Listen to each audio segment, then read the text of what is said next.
What's good, people? Welcome back to the channel. Welcome back to the show. I thought I would do another transfer roundup show today and talk about some of the news that's been happening in the last 24 hours. I've got my boy Tobes in the house with me. What you saying, Toby? Oh, you've flicked yourself on mute, bro. I know what's happened there. Now it won't work. I'm back. There you go. You're back. Back. You good, mate? You good? Yeah, man. I'm okay. I just got back from holiday this week, so I'm just taking it easy, How was it, man? How was it? Yeah, it was fantastic, man. It was a really good trip with a really good set of guys, man. Pause. But no, I had a blast, man. Them man, they're literally like my brothers for real, man. Honestly, it was a really good trip, and just meeting people out there, man. It was amazing to realize how many fans we got. Like, it's nuts, absolutely nuts. Listen, it ain't just in the UK, is it? It's mad, isn't it? Whenever you do stuff with AFTV, whenever you go other countries, you go other parts of the county in England and you think, wow, but you go over the country, it's so mad what YouTube reaches. And It's yeah, I nuts. feel that, man. It's great. And then I'm a big fan of all of you boys on the Big Six, but I actually think Yeah, the channel itself is class. I think what Turkish has done there is class. And I like to see good people doing good things, man. And I do content with every single one of you, to be fair, not just Turkish on AFTV, but all five of the others. I end up getting on here or go on their channels, and they're great people, man. So I'm glad you all had a yeah. good time, and you deserved it, man. So fair play to you. Back to the real reality now, though, brother, and back to the transfer window, where Spurs are actually signing players, bro. I know Vicario we can talk about, but Maddison's the one that more people are talking about, because that for me is Mhm. a very good signing. And I did Yeah. a show last night on here talking about who's got the better deal in terms of Havertz, Mount, and Maddison. And I just wanted to get people's opinions. And it's really interesting to me to see that there's so many Arsenal fans that seem to think that Havertz is a really good deal. Now, I'll tell you why I think this is a bit bizarre, because I don't know many Arsenal fans that had Havertz on their list. When you like go into a window, you have like a list of players Yeah. you'd like to see at the club. Maddison was Yeah. on my list, and people were laughing at me and bantering me, saying he's nowhere near as good as Erdegaard. He's not good enough for the Arsenal. It'd be a poor signing.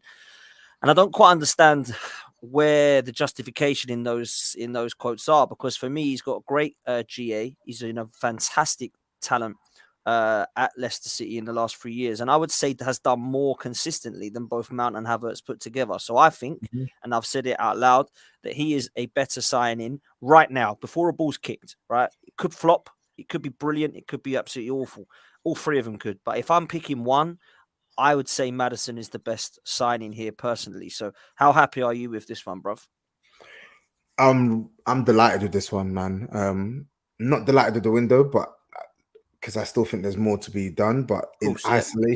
in isolation, if I'm looking at this deal in isolation, I think it's a fantastic deal for us. This is a player that, I mean, you know how much I've rated this guy, man. You know how much I've Likewise, rated man. this guy, bro. I've been singing this guy's praises since he's come to the Premier League. I remember when he was signed at Leicester in summer 2018, back when I didn't really rate Grealish highly. I was saying, why are Spurs chasing Grealish when Maddison's been the best performing attacking midfielder in the championship? Go for Maddison. Go for Maddison. He only went for 26, like 22 to 26 million. Um, but I've rated this guy, man. I think he's an exceptional footballer. I think really good dribbler with the ball, great technique, good link play, very aware of where his teammates are on the football pitch, excellent chance creator. Like he lives and breathes to create chances, not just from set pieces, but so many in open play as well. Really good at using both feet to pass, to shoot. He's not afraid to use his left foot for shots. I've seen some really good goals he scored with his left foot. Not afraid to make passes with his left foot, not afraid to make crosses with his left foot. And his right foot obviously is the most dangerous aspect, man. I think 26 years old as well and homegrown. The fact that we've been able to get someone that talented, that's homegrown, that can help us beat and tick off the homegrown quota if we're to get back into Europe this upcoming season, because that's an issue of ours that's we've struggled with. And then when you look at the price in a market that's getting ridiculous now, where no doubt these guys are good players, but where you're seeing good players go for money that should be reserved for elite players. To get someone like James Maddison for 40 million plus add-ons is fantastic, especially considering last summer when we were interested in James Maddison and I wanted the club to sign James Maddison, the price banded was around 60 million. So to get him a year later for 40 million, obviously because Leicester have been relegated, off the back of him scoring 10 Premier League goals, assisting 9 goals, I think that's fantastic business. And then when you look at the fact that Harry Winks is going the other way for a deal reaching up to around 12 million, I can't say a bad word about this deal. And then when you look at what he represents to our team, you've heard me for years now speak and moan about the lack of quality, technical quality in our midfield. I've been bitching and moaning about it for years. Ericsson was one of my favorite players at Tottenham, right? Last creative midfielder you had, though, really, wasn't he? Last true creative midfielder we had. He was the heartbeat of our team and made us really tick. And a lot of people didn't give the guy his flowers when he was at the top of his powers. When he fell off, they were quick to criticize him, but they didn't really give him the flowers when he was at the top of his powers at Spurs. And since he fell off or left the club, we've not had a player of that ilk and that profile, someone who can create chances out of nothing, someone who's not afraid to have a pop at goal outside the box. And I feel like Maddison comes into the team and comes straight into the starting 11. He slots straight into the starting 11 and helps us connect the midfield to the attack. So fantastic signing for me. Fantastic. Yeah, I kind of share everything you've said. I think he's class, man. And couple of things. Someone in the chat's talking about injury problems. I looked at the last couple of seasons. He's played 35 and 30 games. It's a myth. He doesn't get injured for long periods of time. Like he gets maybe a knock for a couple of weeks. That's it. I don't think it is a myth. I think he definitely has injury issues, right? Because when you look at his starts, he started not long term though, are they? Nah, you'd be surprised. Like I remember when I think it was when Leicester, so when COVID happened and the restart happened. So it was like Project Restart, where the games were basically played from I think it was like late June or early July. James Maddison basically missed practically that entire spell for Leicester because he was injured. That was like what, like 8-9 games of football. So he missed that. So he is someone who tends to miss a fair amount of football, right? But I feel like he's still able to make around 27, 28 starts out of a possible 38 games. There we go. Like 24 right? Zedison. That's what I'm looking at. 30, Yeah. 35 So games a season. exactly. On So he's averaging around 30 to 35, 30 to 33 appearances per season over the last 3 years. But I think when you look deeper, you look at minutes played and starts. He's around 27 starts, 28 starts. Minutes played, he's around, lowest I think was 2,100 minutes. Highest was around 2,005 or 2,600 minutes. So he does still get through a considerable amount of league football, but it's just someone of that caliber, you'd want them available at least 35 out of 38 games as opposed to 28 out of 38. But listen, I'm taking 28 out of 38 games from Maddison over 38 out of 38 games from like a Højbjerg or a Skip or whatever. Like, we need this guy in our team, and I feel like hopefully we can help him manage his injuries better, and hopefully we can have players to come in and rotate with Maddison. I've seen that Ange obviously wants to keep. I think Ange is open to the idea of someone like Ndombele staying, for instance. Ndombele wants to stay and fight for his place at the club. Now, I don't think he's anywhere near as good as Maddison in the 10 role, right?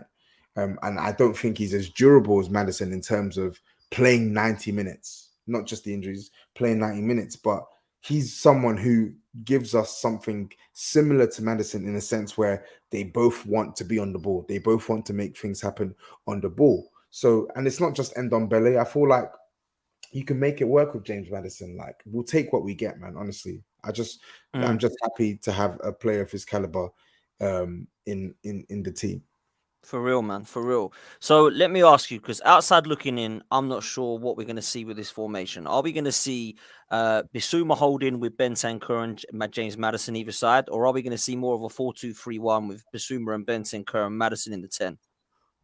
We don't know. I need to see what the manager wants to do, to be honest, because he predominantly played a 4-3-3. He earmarked James Maddison as his number one priority. That's what the Spurs journals were saying. This was a number one target for Ange Postecoglou. So I imagine if he does play a 4-3-3, I imagine it will be Basuma who plays at the base of the midfield. Bentancur, I think our best midfield is definitely Basuma, Bentancur, and Maddison. But Bentancur won't be back for the start of the season. I don't imagine he'll play at least for the first month or two, because obviously he's still recovering from his major knee injury, right? But he's on the road to recovery, and I feel like for the time being, you might see Spurs switch to a 4-2-3-1, play Maddison in his more traditional 10 role. But I also feel like he's flexible enough to play out wide or play as the interior 8, as the most advanced 8. I think he can do that role. He played that role for Leicester on occasions as well. So, um, I, to be honest, I'm interested. I want to see how Ange Postecoglou wants to Yeah. shape this midfield, because I can guess based off what he had at Celtic, but with the profile midfielders we have, I don't think it's that straightforward at Tottenham. Yeah, man, I don't know enough about Ange Postecoglou, right? So I don't know what he's going to be sitting and playing formation wise. A lot of people in the chat are saying that he could be 4-3-3. To be fair, you've got the players to play both 4-3-3 and 4-2-3-1 in terms of a starting 11. But I wonder, Tobes, if like there's something else that you need to do in the midfield now. Then, if obviously Bentancur ain't back, or do you think that Pape, Sarr, and who's the other brother, Oliver Skip, will be enough, and Højbjerg, because they talk about Højbjerg might be going. I'm hearing. I think he needs to be sold, Højbjerg. I think he needs to be sold. He's 28 years You old. liked him though, right? I do like Højbjerg. I don't. The thing is, I like Højbjerg, but I don't. It's not the like isn't because he's an amazing football player. The like is because I really like his personality. He's someone who doesn't shy away. He doesn't shy away from taking responsibility off the pitch, right? He doesn't shy away from saying the right things off the pitch. He doesn't shy away from being critical about not just his own performance, but the team's performance and position. And I feel like he's someone who strikes me as a bit of a leader, um, in the back, in the dressing room, basically, right? But the problem with Højbjerg is the soft factors are great, yet you are suffering on the football pitch. It doesn't translate on the football pitch. His form is too volatile. He's an erratic passer, and what I mean by that is he's either way too safe for someone who can play the odd good pass. He doesn't play enough, right? Defensively, he's not that good defensively. In fact, he's actually quite poor defensively. Our midfield gets bypassed quite a lot. And now I do think it's a consequence of him playing in a two-man midfield when he should be playing in a three-man midfield. And I also feel like him playing a significant amount of minutes didn't help when we had other midfielders that needed to be rotated into the team. But I just feel like with Højbjerg, whilst he isn't an awful player, I feel like we need better. We need better. I do think that he's better than someone like Oliver Skip, right? But the problem there is Oliver Skip, he's much younger than Højbjerg. He's homegrown. So in the club's eyes, he's much more valuable to keep than a Højbjerg, right? I don't think Skip is a bad player, but I just think he's just so. I think he's painfully average. I'll be real. I think he's painfully average. And I actually think they both are. I don't think there's much between them. If I'm honest, I don't think there's that much between them. Do you know what I'm saying? I do think Højbjerg is. I think it's quite clear for me that Højbjerg is a better footballer than Skip. I think Højbjerg can do more with the ball than Skip in terms of striking the ball, in terms of passing the ball. I think he can do more. But the problem is, ideally, both shouldn't be starting for Spurs. Now, if Tottenham had their ideal midfield and there wasn't such an over reliance on Højbjerg in recent years, and he wasn't 28 and didn't have 2 years left in his deal, I'd be like, you know what? I don't mind Højbjerg keep staying as a squaddie, provided the first 11 is sorted and we've got at least one more midfielder ahead of Højbjerg in the pecking order that's better than him. But the problem is we don't have that, right? And on top of that, Højbjerg is 28 years old and has 2 years left on his deal. When a player approaches 2 years left on his deal, you have to make a decision as a club. You either sell the player now to protect the value that you can get from the player, or if the player is good enough, you renew their contract.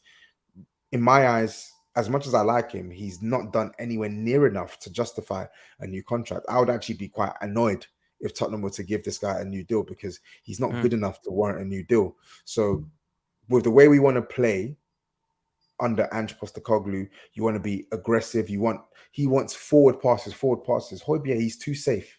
He's way too safe with the ball. Way too safe with the ball. Way too cautious with the ball. I don't think that will run under the new manager. So sell him. There's interest in Atletico Madrid for him. Sell him. I feel like he's one of the few players that we have in our squad that we would look to sell that would actually get good value. I think we can get around 30 million for Højbjerg personally. And I think that would be good business if we could get rid of Højbjerg for 30 million, move him on, and either replace him this summer or next summer. He needs to be replaced.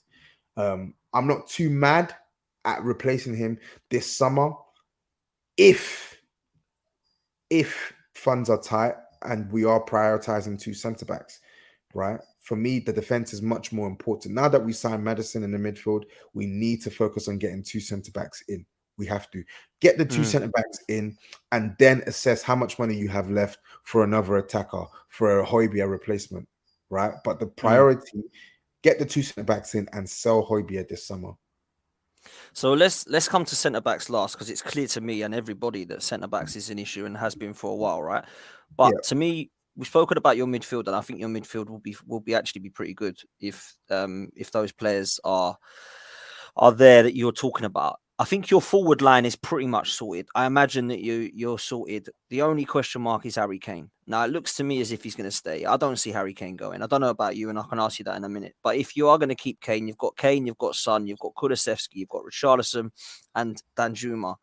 I believe Moira's gone. So is that looking like Danjuma wasn't kept? Wasn't? Oh, see, he's gone as well. Okay. Yeah. So we didn't take up the option to buy him permanently. So what's your thoughts there then?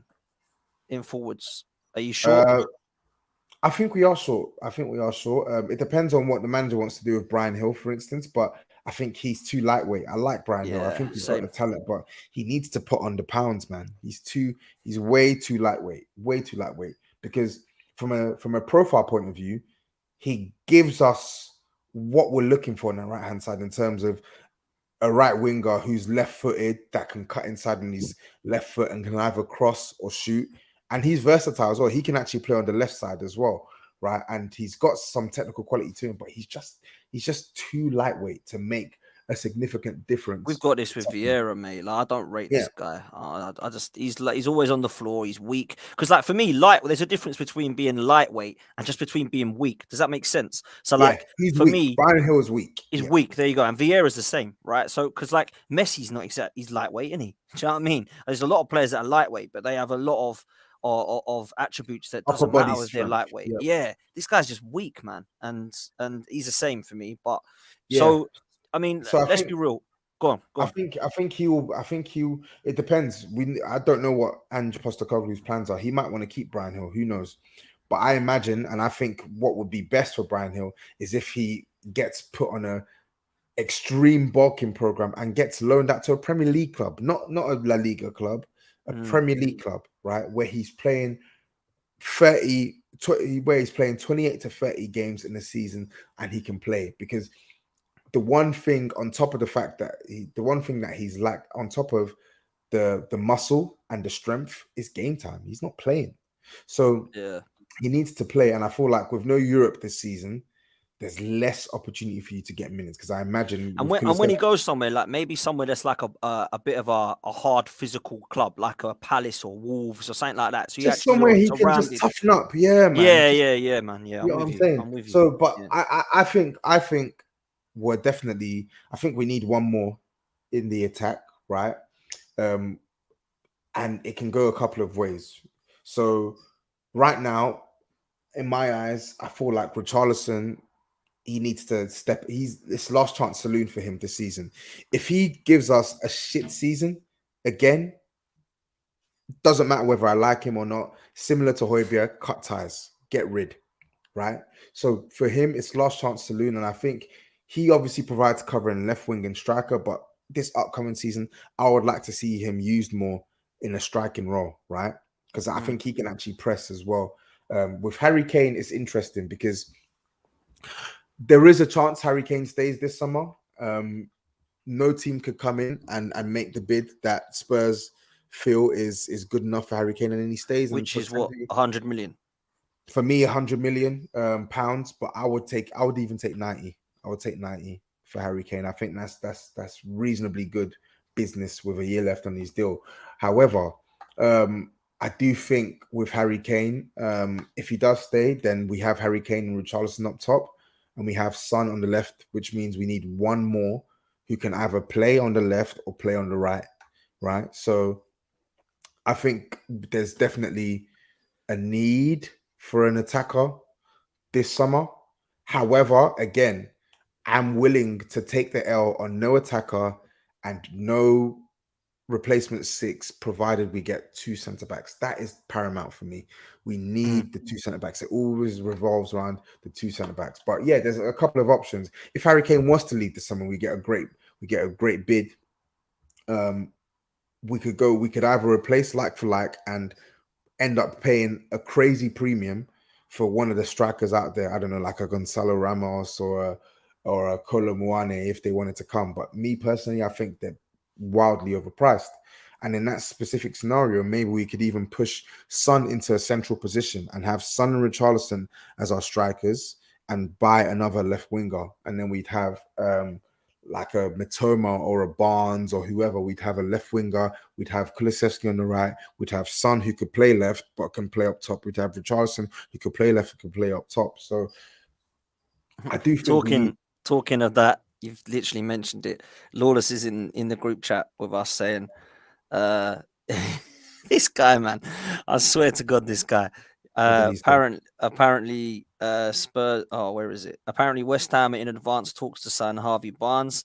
Apparently, Spurs and Newcastle are interested, but we have a head start. Can't wait to say that bit, Kenny. Um, so apparently, Barnes is looking like it could be West Ham. But do you think the Spurs, if they want him, they can get him surely ahead of West Yeah, Ham?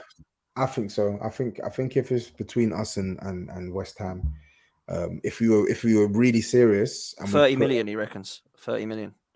I think that's a no brainer for Tottenham. We should move for Harvey Barnes. But yeah, if I think if we went for the same player, I think they'll choose Tottenham personally. But Mm. um, yeah, he's not the only player out there. I think I only mentioned him because we were linked with him, and he's homegrown, and he's 25 years old, and he's shown the capacity to score double figures out wide in the Premier League, despite some of his consistency issues. Very volatile in form, but he's got talent. So I don't know, man. It's going to be interesting to see what we do with the attacking spots. I guess it pretty much hinges on what happens with Harry Kane this summer. Yeah, man. I don't want a saga. I want this ended as soon as possible. If he's staying and we're not selling, make it abundantly clear. I And think he is, man. I don't think Levy will sell him. He will get to the end of his contract and decide whether he wants to stay and just be a Tottenham hero or if he wants to go and have one last I think move. he's leaving, man. I think if he doesn't leave this summer, he's leaving next summer. And as I said, for me, my preference, I think Spurs should be doing everything to get the maximum value out of Harry Kane this summer, right? And if we can't get the maximum value, so what I mean by that is 90 to 100 million pounds, that's for me good value for Harry Kane. If you're offering buying, if you're going off what buying were offering, which was what 70 or something. like 70 million euros, 60 million pounds. What the hell is that doing for us in comparison versus Harry Kane? Like we need at least 30, 40 million on top of that. Do you get what I'm saying? Mm. 60 million pounds, sorry, that's not worth losing 30 Premier League goals, losing the playmaking, losing all sorts. If we're gonna lose that, we need money. Reasonable, we need fair money that we can use to replace what we're losing. And for me, 60 million does not justify that. So for 60 million, I'm happy to keep Harry Kane for one more season. Fuck, I'm happy to keep Harry Kane for one more season, irrespective. Of I'm just course, saying, of course. I'm just saying what helps, in my opinion, my preference for the club would be to get the maximum value out of Harry Kane now, because I think he wants to leave. Yeah, I think he wants to go, man, and I think he's wanted to go for a couple of seasons. But fair play to the lad; he's been professional and stuck in 30 goals a season. The guy is class. He's scary, and that's coming from a gooner. Let's talk centre backs, because for me, bruv, you are absolutely scraping the barrel here with some of Yeah. your centre halves. You know my thoughts on Romero. I think he's rash, but I think with a calming head next to him, he'd be a decent centre half. Tapsoba is the one that people are talking about. Yeah. I don't know why Tottenham aren't trying to put in a bid for somebody like Max Kilman. I actually think Max Kilman is very underrated. I think he'd be a good centre half for Spurs. But talk to me, man. Centre backs, what's going on? I think we're monitoring Kilman, so he's a name that's been linked to Spurs. And listen, I would be calm with Kilman. I feel like, as I said, I keep going back to it. We need two. We need a if the aim is to sign someone like Kilman, I'm calm with that. But I also want another centre back who's better than Kilman to come in, right? I want, ideally, in my head, and I don't know how feasible it is this summer. Unfortunately, I think we're going to keep Eric Dyer. But in my head, I want three choices to rotate with, and then, oh God, I want this guy gone so bad. But if the club are gonna keep Eric Dyer, then he has to be fourth choice. He can't be anything higher than fourth choice, because Agreed. I'm sick to death of seeing Dyer give us glimpses of good form, get his chance, and fluff his lines. I'm tired of it. We've done this dance far too many times now at Spurs, in CDM and in centre back. It's enough. You're not good enough. You're just poor. He's a poor player. If I had it my way, he'd be gone, but it looks like the club want to keep him. So bring us two centre backs. Simple. I think we need to get rid of Sanchez this summer. A year left on his deal, by the way. Get rid of him. God, Don't he's care so how much. bad. He's terrible. Awful. Don't care how much it costs or how much teams are willing to pay. I'll take 1 million. I'll lose him for free. Get rid of him. It's Tanganga. There's 5, 6, 7, 10, whatever you want to call it. Get rid of him. I like Tanganga, but he's just not good enough. Get rid of him. He's just hanging around here doing nothing. Joe Rodon went on loan to Rennes last season. Oh, you've still Apparently, got him. we still got him. Apparently, he's attracting interest from French clubs and Premier League clubs. Fine, sell him. Yeah, sell him and take. Obviously, everyone wants to get the best value possible, but with players that aren't really wanted, you're gonna have to climb down from your perch, right?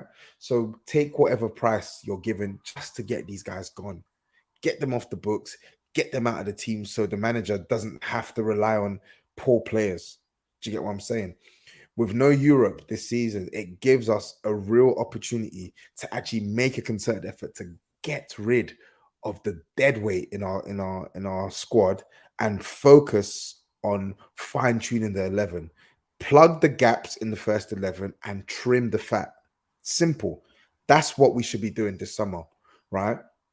With the two centre backs, right? We've been linked with Tapsoba. I haven't watched him extensively, but again, from what I've read and the type of profile he is, he seems like someone that would fit the type of football that Ange Postecoglou is looking to play at Spurs. Van der Ven, Wolfsburg, 22-year-old centre back. Again, never watched him play a single No. game. Don't know anything about him, but from the comps I've seen, the guy looks good. But everyone looks good in comps. From what I've read, he looks good. 6'5", rapid, can play out from the back, not just passing but dribbling. Can carry the ball out from the back. So it looks profile wise that the club are actually looking at targets that genuinely can improve our defense. And they look not just from a defensive point of view, but in terms of ball playing, keeping the ball, retaining the ball, progressing the ball. It seems like these guys can do that, right? So bring us these centre backs. If that's the I two think you're looking at, Tapsoba would be a quality signing. I can't lie. I think bring Tapsoba him. is decent centre half. Do you know the other name, right? Who I was thinking that Villa were linked with, but I don't Pau think. Torres. No, not him. No, he's Thank gone. He's God. going to go Villa. Yeah, he's going to Thank go God. Villa. The other name, and I don't know if you could tempt him. Maybe people will laugh at this. Maybe it's Who? not possible.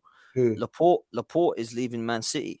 He doesn't want to come to Tottenham. I I would mean, say I don't think he will, but is it not like worth I putting think in money there and was being even ambitious?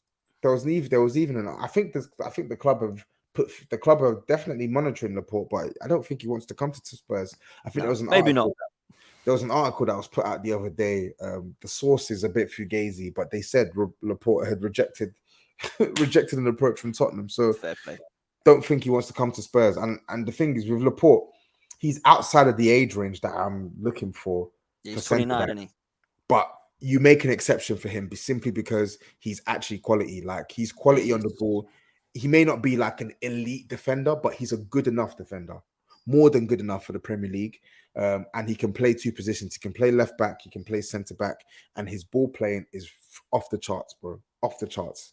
So he's someone that dramatically raises the level of Yeah, our defense. But he doesn't want to come to Tottenham. So I think Laporte has always been unrealistic for me. Not to say that yeah. the club Fair, shouldn't man. try, but it's unrealistic. So I'm looking at the names: Tapsoba, Van der Ven, Kilman, even tossing Adebayo at Fulham. I Oh, like the look of Fulham. him. I don't think he's a bad defender. I think he's calm, man. I think he's calm. Yeah. Whenever I've watched him play, he looks assured. I remember I watched him 3 years ago when they got relegated, and I thought this was a decent pickup for them, man.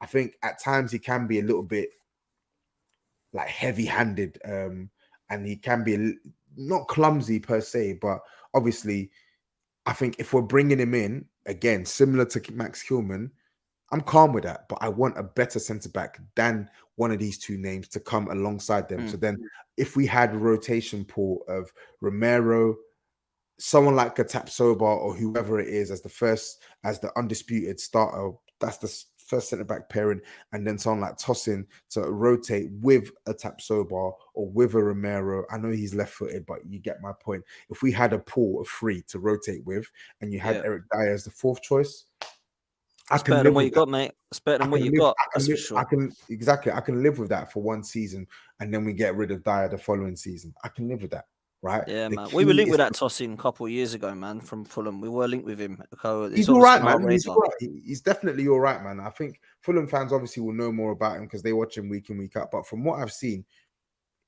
I've never really looked at him and thought this guy's a bad defender. And I feel like he's definitely someone that can play at a higher level than Fulham. I don't think he's necessarily all guaranteed top six starting caliber, but I think he's definitely someone that can come and do the job required for Tottenham. I think he can, and he's linked with Fair. us as well. And I think he's got a year left on his deal. He's not looking to sign a new contract. I think he's like 25, 26 years old, and he's homegrown. So he ticks the problem that the club have now, which is having too many foreign players and not enough homegrown players in the quota, right? So for me, Tapsoba and Van der Ven, Tapsoba and Tosin, Tapsoba and Kilman, just get us. I said this on my stream yesterday with Fred. I'm not opposed to signing rotational centre backs, right? That are good enough to start. They have to be good enough to start. What my thing is, if we're going to sign a B grade centre back, it needs to be accompanied by an A grade centre back. If we're going to sign a C grade centre back, it needs to be accompanied by an A grade centre back. There needs to be two centre backs to help us really make a concerted effort to push out the guys that are not good enough and stop the reliance on them. Mm. Fair play, man. Listen, let's switch over to Arsenal. You and I are on the same wavelength normally with Spurs and Arsenal, to be fair. Yeah. It's refreshing, bruv, to see Arsenal going in with these guys, getting their plan A's at the moment over the line. Looks like today we're going to be announcing the signing of Julian Timber. Do you look at Arsenal right now, Tobes, and see something different? And do you understand why perhaps the fans are seeing it as a little refreshing, getting it done early? So yeah, I do. I think it's again, I don't really know much on Tim, but I remember watching him at the World Cup, and I was like, didn't really impress me, to be honest. But he was playing at centre back. I think the purpose that Arsenal signed him is a different purpose to how he was utilised for Netherlands. I think you don't want him to play the inverted right back role, so Yeah. basically the opposite. And I've seen I've seen the compilations of what he can do on the ball, and it's like, raw.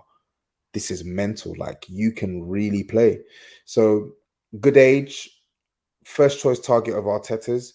I think Arsenal fans have to be really happy that the club have been able to get a first choice target through the doors early on at a good price as well. Because let's not forget, even though I do think from a centre back perspective, Lisandro is much better in a central position. Let's not forget Lisandro with add-ons cost around 60 odd million. And Yeah, for you to be able to get Timber for 39 million, you can't really be mad at that. I think it's a good move for Arsenal. So yeah, yeah. I don't know. yeah, fair What do play, you man. what do you Yeah, I think? like it. I like it, and I'll tell you why I like it. I said on the stream last night, and I stand by it, that our defense is now sorted because we have literally got cover across the whole of the positions, and it's quite refreshing and nice to see that happening. And also, I'm not being smug, but it's nice to see how far ahead we are in those positions to you guys, because it weren't many seasons ago that you guys were fighting with us and finishing above us and all this kind of stuff, and now we look and tables have turned in terms of where we're at right now. And I look at Tierney and Zinchenko. Looks like Tierney's staying. That's our left back sorted. We've Yeah, obviously got Gabriel and Kivior. It's early days, jury's out on Kivior. I really like Gabriel, but Kivior only played towards the back end of last season, and what I saw to start with didn't look too great, but what I saw to end with looked fairly promising. I think at right centre back, that was a huge issue when Saliba was out, because we've got to get rid of Rob Holding. It just yeah, cannot happen for me no more. A yeah, bit like with Dyer with you just got to see the back of this guy. And I think now it's time for him to leave after 7 years. And now when Julian Timber's coming into play there, or you've got Ben White who can slot back into there now, and you've still got Tomiyasu, I think we're very, very comfortable in most of our defensive positions now, and it's refreshing to see. I think yeah, there's been so many problems with our defense, and even last season, apart from Leeds and Southampton, we actually conceded the most goals at home. That's a problem. Like, we need to look at that. yeah, And there's a lot of quality individually, but as a kind of department, we need to look at why that was. And I think yeah. this is a really good signing for Timber. I So, really like it, man. so if you sign Timber, then what does that mean for Tomiyasu? Is he getting sold? I think he's probably going to stay, and I'll tell you why. Because do you remember, like, when Tierney, we brought in Zinchenko, and Tierney was first choice, but he just wasn't fit enough. I think it's similar to Tomiyasu. He's had 2 seasons at Arsenal, and he's played about 20 games for Arsenal. He's very So injury prone. he's Very injury very, prone. very injury prone. So I think we'll keep him, but it will be like you say. Listen, bro, you've got one season to prove you can stay fit. Otherwise, we're gonna have to get rid of you. And that's why I think Timber's coming in. And to be fair, it's like I say, versatility, because he can play in a couple of positions. Yeah. The only I think worry I will have with Timber is the aerial threat, because there's apparently some yeah, because he's aerial like issues with him. 5'10". He's a He's midget, like bro. my height. Yeah, yeah. Well, So he's he's not like midget five because ten. he's similar to my height, but in football terms, at Yeah, where the position he plays, he's small. He's small. yeah. Well, that is small for a centre half. I mean, Miss Lissandro has obviously proven that you don't need the height to have a good season. But Yeah. yeah, for me, man, I think it's Lisandro, I think based off what I saw at the World Cup, Lisandro is just a much better defender he's a than good player. Timber. Good player, Yeah. Lissandro. And I think, like you say, I think we're bringing in Timber to be that kind of inverted right back, and then Ben White will slot in if And I need be think back to centre I back. think I think if you add him, it gives you annoyingly, I'm envious of your defense because it gives you guys a variety of options. If Hmm. you wanna if you want if you want if you want overlapping fullbacks, you can play Tierney on the left hand side. You can play Ben White has overlapped a couple of times for for Bukayo Saka. If you want the inverted option, you can play Zinchenko and you can play Timber as well. And then you got Ben White, who's quite versatile, can drop in at right centre back. If you have injuries with Saliba, he can drop into right centre back. He's played there already across a full season for Arsenal. You can put Timber at right back. You can put Tomiyasu at right back. So I think that's what you want in your defense. You want a variety of ways you can shape your defense for the opposition. And I think the one thing you don't want to compromise on is quality. So even the worst defender is still capable of doing the job required. Whether they're C grade or B grade, they're still capable. Tomiyasu is a good player. Tierney, good player. Ben White, quality player. Um, Saliba, quality player. Gabriel, quality player. Timber remains to be seen what he's going to do in the Premier League, but he looks like he's a good player for the role that he's going to play. So that's what you want. You don't have any. average or poor defenders outside of holding. Kivior looked decent when he came into your team as well. So the level there's not a drastic fall off in levels. So when one player comes out and one player comes in, you're not struggling like you were last season with holding. That's what I want. That's what I was saying with Tosin and the other centre back. Tosin, I can see doing doing the job for Tottenham, but I want a better centre back so that if he plays and he gets injured and Tosin comes in, the drop off isn't massive, right? And I Yeah, think man. that's what you guys have in your defense now. If you get rid of holding anyway, like the guys who are coming in, there's not a significant drop off. Yeah, and I think that's what we need in every single position. I think we've done that now in the defensive department, and we move forward to midfield and the forward line. And there's a lot of rumours, Tobes, that Arsenal ain't done. We're going to keep going, and obviously we need outgoings first. I think there's a lot of rumours that we're getting rid of some of the dross. I think Lokongas and Tavares, Cedrics, Ruddisons, Pepe's, they're all going to be leaving, and there's massive rumours that both Xhaka and Partey are leaving. And this is my concern, Tobes, with Arsenal, because that trio along with Erdegaard, or that two along with Erdegaard, should I say, almost won us the league. If we're going to completely gut that, okay, Declan Rice comes in, and it looks like Havertz is coming in as well to play in that attacking 8 with Erdegaard in his usual position. Mm-hmm. Do you see that as an upgrade on Xhaka and Partey? Because I'm not sure that I do, bro. I think you have to keep Thomas Partey. You have to keep him. I think your midfield is strong with Partey and Rice. Because right now I don't think Rice is a better 6 than Partey. Sorry, he's not a better midfielder than Thomas Partey. He's not a better passer of the ball. He's not a better controller of a game of football. I think the one thing that Rice is, for me, quite clearly better at Thomas Partey at is defending. I think defensively he's better than Partey. He's stronger. He's faster. He's better at tracking back. He's better at covering big spaces as well. But on the ball, I think Thomas Partey is still comfortably a better player, and a player that Arsenal really shouldn't be losing, because I feel like the whole essence of buying someone like Declan Rice is not only does he improve your starting 11, but he ensures, again, similar to your defense, that there's not a drastic drop off when players go down injured, when Xhaka's not available, Partey's not available. You have Declan Rice there ready, right? Even when they're fit, you have someone like Declan Rice who can push these guys out of the team, push them onto the bench. With Kai Havertz, I'm not going to lie to you. I think that's a poor signing. You know my thoughts on Kai Havertz. I'm not going to change. I ain't going to change my energy now. If Arteta can get a tune out of him, fair enough. I'll hold my hands up. I'll praise You're going to Arteta. give him a chance? You're going to give him a chance to prove you wrong? Who, Kai Havertz? Yeah. I mean, he's gonna get a chance, right? I'm gonna give him. I don't rate him right now. I think he's poor, right? And I think, in my eyes, I think that's a poor signing. However, I'm gonna give him an opportunity to prove me wrong, because for some reason or another, people were pretending as if he wasn't part of. He wasn't the main reason, but people are pretending like he wasn't part of the reason Chelsea were poor, right? So now you're playing in a team where the manager has got trust in you, right? You're going to be, he's not going to be put all over the pitch. I listened to Arteta's press conference. He said he's going to add a lot of quality and a new sort of like dimension to your midfield. Midfield. So in my eyes, it looks like he's going to be playing midfield role, probably most likely the left 8 role. So you're going to have, for all intents and purposes, a fixed role. You're going to have a manager who supports and backs you and has paid 65 million for you off the back of your worst season at Chelsea, right? You're going to be part of a team that are on a high trajectory and are playing some of the best football in the league, if not the best football in the league, alongside Man City.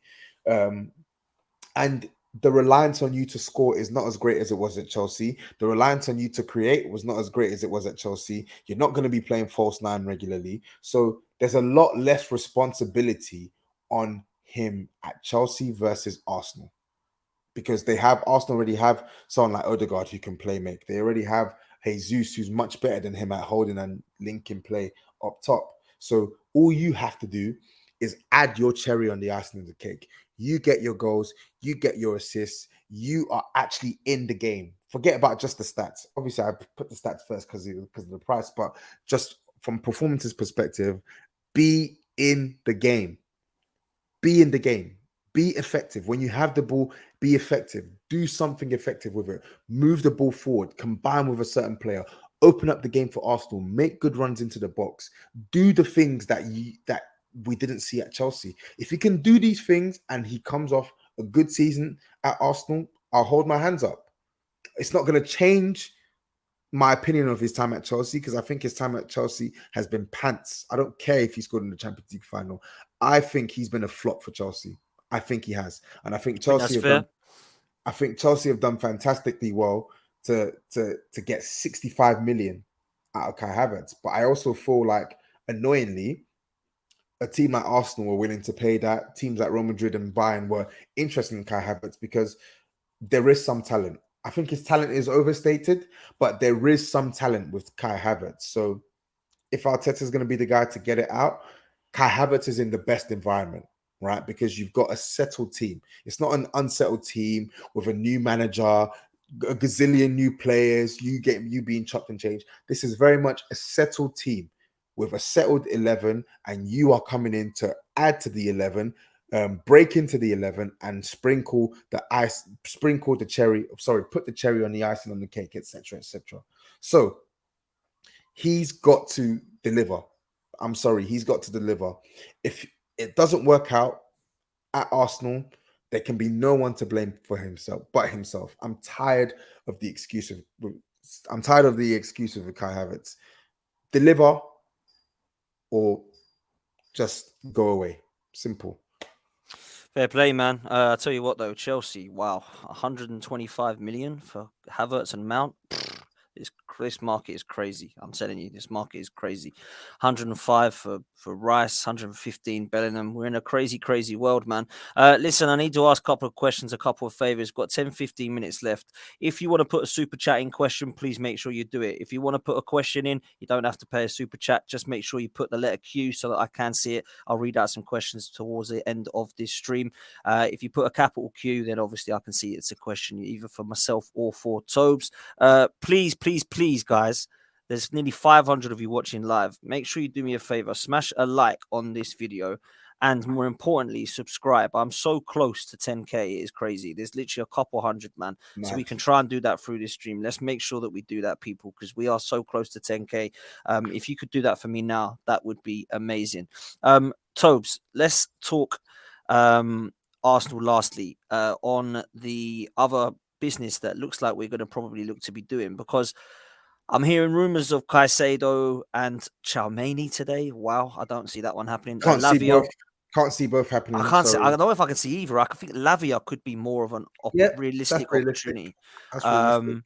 And I still think we're a forward short. So I wanted to get your thoughts on those two positions. Lastly, because for me, I used this example last night, and I'll use it again.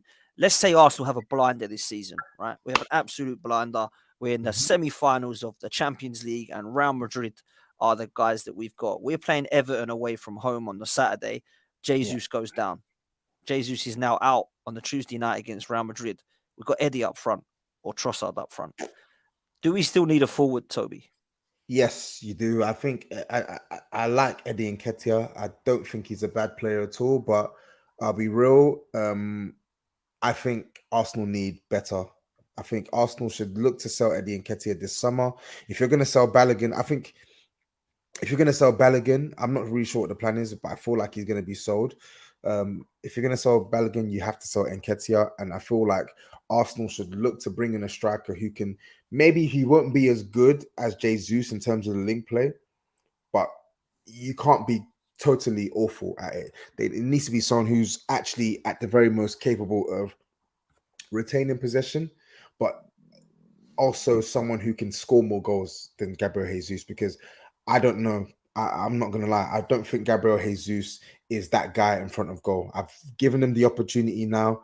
I think obviously he can still prove that he can be that guy. Obviously, if he can stay fit this season and put away some more of his chances, maybe he might get closer to 16, 17 league goals. But I think Arsenal need to bring in another forward to actually really challenge Jesus, and put the ball in the back of the net more than he can do. So if that means you sell Balogun and Nketiah to do it, then so be it, man.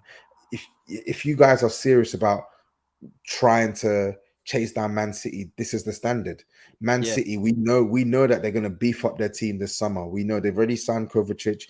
We know that they're going to bring in another attacker this summer, right?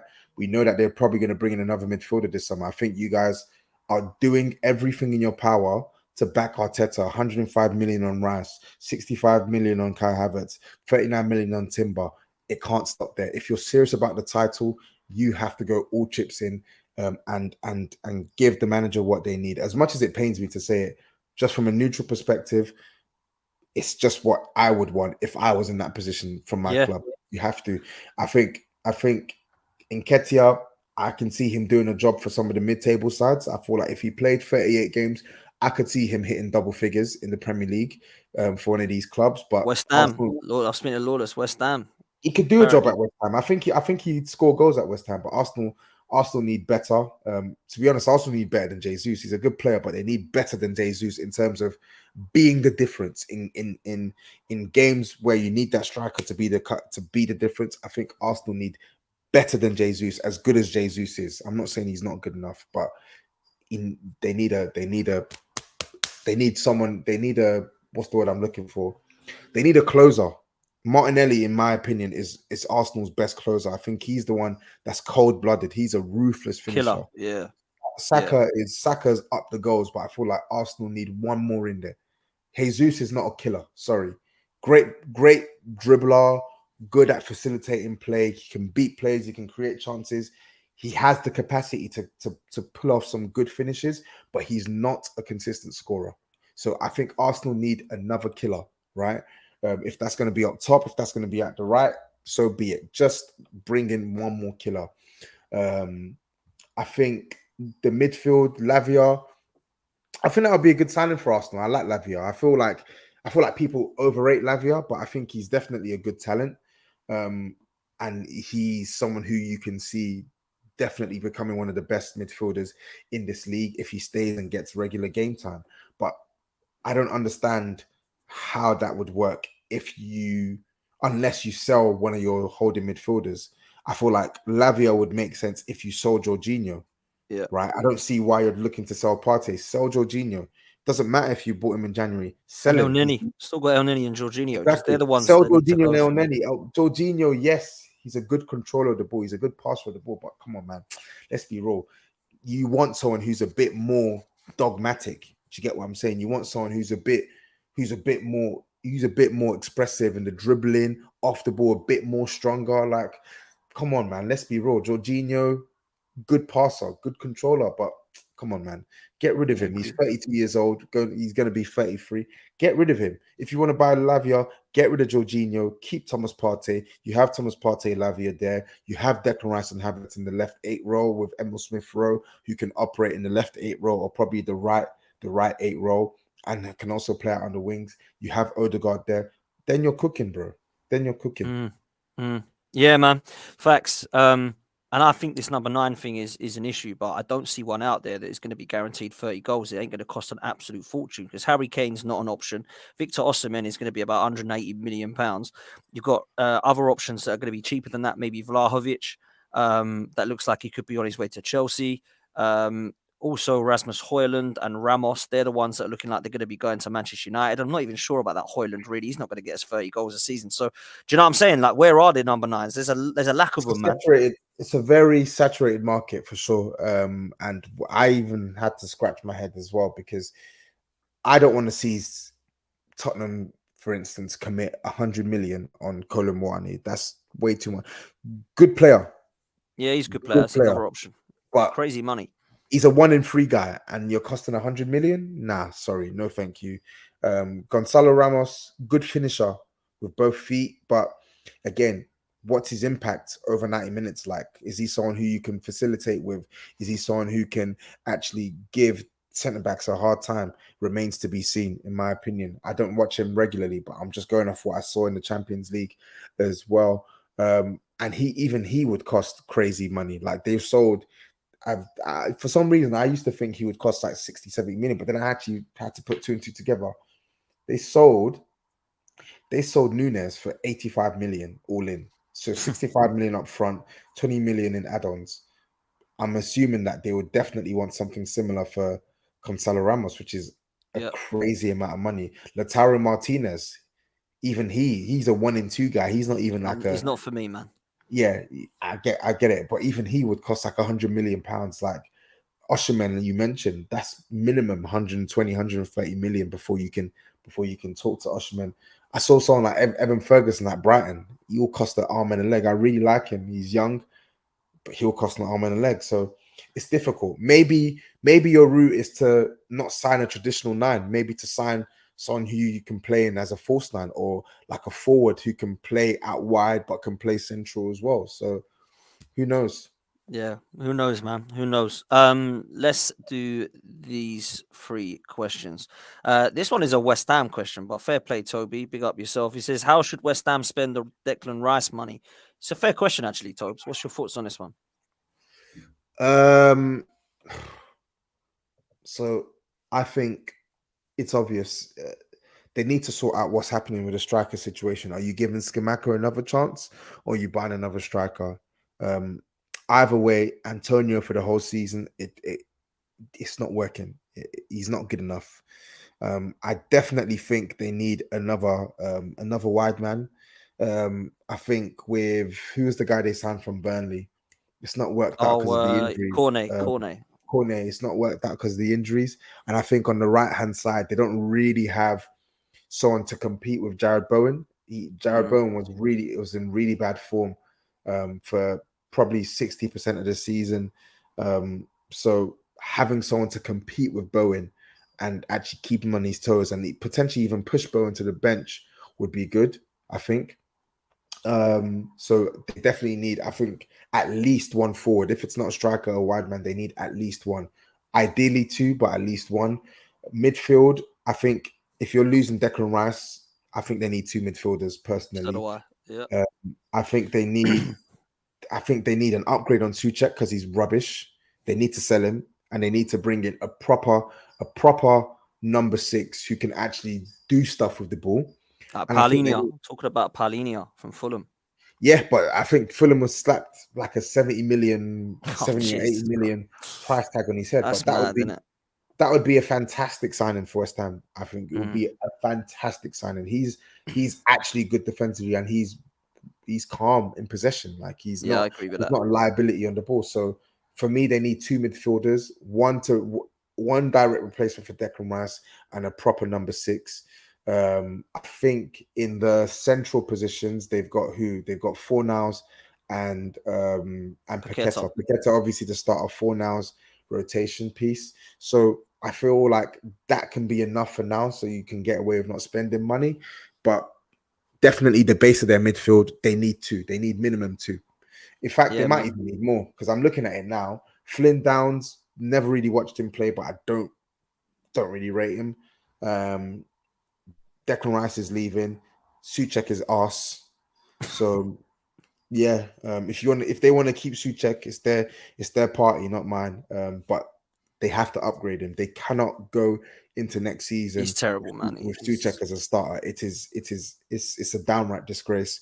Can't be playing Europa League football. Suchek is starting your games. Can't be playing Premier League. Suchek is starting your games. They need to get minimum 2 midfielders in.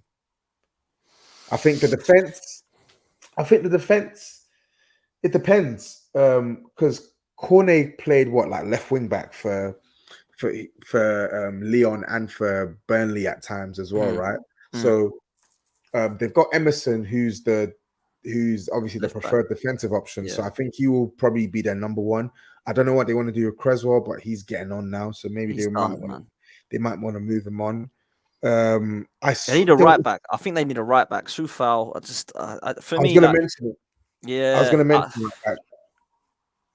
I mean, like, I know that he was at Spurs, but I actually do like him. He's gone to Southampton now. Kyle Walker-Peters, I don't know how much he'd be, but that to Oh, me would be an he excellent would be signing for someone. he would be a fantastic signing for them. You've actually hit the nail on the head there. They should be He can looking at play him. I left think. as well. He can play left as well and right back. Yeah, Because I was speaking to my yeah, Southampton guy, and he said, "We really don't want to lose this guy, but he's going to go. He's been so underratedly good. Like, no one mentions him. He's been brilliant. yeah. That would be a really good signing for me. And obviously Ward Prowse is someone everyone keeps mentioning, but I think Paulinho, yeah, I think, and Harvey They can do. Barnes, you know. sorry that Go on, bro. I think the money that Ward Prowse is going to cost, they can get better value for money Yeah, than yeah, Ward yeah. No, Prowse. you're Yeah, probably yeah, right. yeah, You're probably yeah. right. So, And then up top, Guy Carres from Coventry and Iheanacho are being talked about as coming to the Premier League. So I don't know what your thoughts are there. I think both of them are good players, but I like Nacho, but the problem with him is I think he needs to he needs to be more consistent in what he offers a team, not just with the ball but without the ball. You need to be aggressive. You need to press harder with the ball. He needs to be cleaner in his passing, because he can pass, he can link stuff, but even though he's not a playmaker, he can be a facilitator, and he needs to be razor sharp, better in front of goal, man. He really does, but that wouldn't be a bad signing for West Ham. I think they could do worse than Nacho. But I yeah, think the one that you mentioned for me, Kyle Walker-Peters, I think when they went down, I said he's definitely getting a Premier League move. I agree There's with that. so many, there's so many teams that he will start at. So many teams, so Yeah, many Premier League facts, teams man. that he will start at. Facts. Last two we're gonna do. One for me from RH says, "Would you give Pepe another chance, bro?" I think that ship has sailed, man. I think we're talking Absolutely about not. releasing his Get rid of contract him. now, and Get rid of him. mutual consent stuff. I think is happening to him. That's not someone who fits into Arteta's plans. So that's Yeah. that one. And then last one, I'll give this to you, Tobes, because I quite like this player, but it's a bizarre one for me going to Liverpool. Thoughts on Zoboszlai to Liverpool? Do you get this one? I don't really get this signing. I mean, don't get me wrong. I think he's a good player. I just don't. Is that what Liverpool need? I don't know. I mean, from what listen, I don't watch him. That's the problem. I don't really watch the last year or so. I've not really been watching Bundesliga football. I can't lie to you. Whereas in the past, I would watch a couple of games here and there. I've not really been watching Bundesliga football, and even in the Champions League, I'm not really watching Leipzig unless they're playing some of the big teams. But from what I've seen, he looks a good player, man. He does look a good player, but again, the only thing I know him for is the long shot, and he's got like a decent technical base, right? Um, I feel like they were going for Mason Mount, who is a very much offensive minded number 8/10 who's played out wide for Chelsea. And I feel like Sabozlai, I think he's even more offensive than Mason Mount, right? So I think Liverpool were probably looking for that attack-minded midfielder to come into their team. So I think that's probably why they've gone for him. But to be honest, I don't know how Jurgen Klopp is going to utilize this guy, No, I don't because either. in my head he seems like someone who's like an ultra attacking midfielder. I don't even think you can even call him like a midfielder per se, because the little I've seen of him, he's not really running games from deep. You're getting the ball to this guy in the final third, and he's rasping shots from like 20 yards out and stuff like that.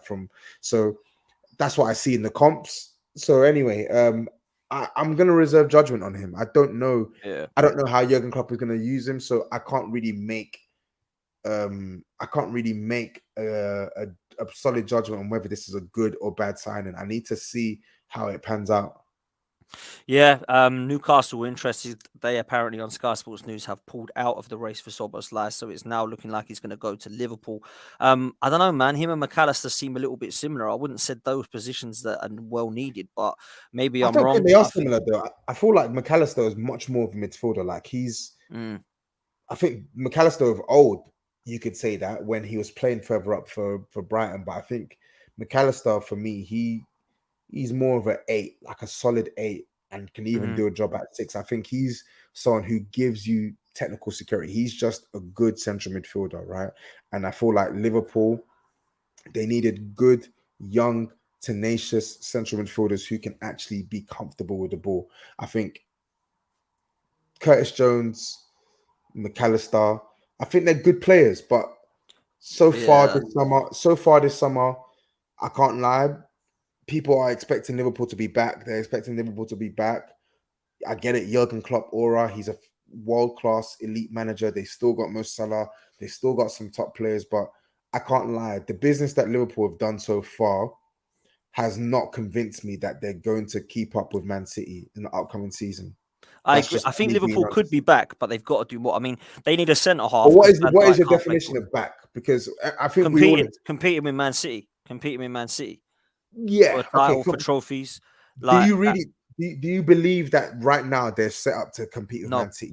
not right There you now, go but then. I don't think that there's if their window consists of Kefren Turam and Alexis McAllister and maybe an 8, like if you're saying Zobus, like another centre half like Mark Guehi, I don't think they'll be too far away there, Tobes, because let's be real, Tottenham, Liverpool for me are a team that at the moment have good players around the edges, but have absolutely nothing in the middle. Right. So what I mean by that is they've got Trent, they've got Robertson, they've got Jota, they've got Diaz, they've got Salah, obviously got Alisson in goal, they've got Nunez, Gakpo. But in the middle, let's be real, apart from Alexis McAllister, they've just bought, I don't really rate any of those, man, unless Thiago can stay fit. Because the others, like Henderson's done, Milner's now gone, Elliott and that by Bajcetic are just not ready for me. Fabinho looks like he's done. Yeah, I I think don't with know, their man. midfield, for me, with their midfield, what's ultra important for Liverpool this summer is they get another midfielder because for me, what's ultra important is they get a midfielder who can actually defend. Their sole purpose is to defend, competent on the ball, but defend. Right? Fabinho is not it anymore. I know he showed some reasonably decent form towards the end of the season, but I feel like he needs someone to take over his role. If you had Fabinho in rotation and you had a first teamer, Yeah, yeah. a first 11 guy, calm. But they don't have that yet. I think on the right midfield side as well. So they've got obviously they've got McAllister. They got McAllister. Curtis Jones plays left side, but they got Curtis Jones, McAllister, Thiago, who's injury prone, and he's got a year left on his deal. Right. Yep. I still think there needs to be more in this midfield. And Absolutely. for all we know, Sabozlai comes in and he can really lift that midfield. We need to see it. We need to see it. Yeah, man. Listen, we're going to leave it there, people. Thank you all so much for your time. There's still 400 of you watching. Make sure you do us a favor. Please smash a like on this video and subscribe, please. We are so close to 10K, man. I want to try and get there ASAP. So please make sure you do that. It's absolutely free. It's the click of 2 buttons, people. It'd really help us out so much. Please do us a favor. If you want to come follow myself personally, it's at DanArsenal87 on all platforms. And please make sure you go and do exactly the same for Tapping Tobes on all platforms, YouTube channel, subscribers. What's your next target, Tobes, for subs? 15K. 15K. So make sure you Yeah. go and help Tobes get towards 15K as well. Until next time, I will be back later on to do my late night roundup. So I will see you guys then. Until then, take care and up the Arsenal. Big up, people.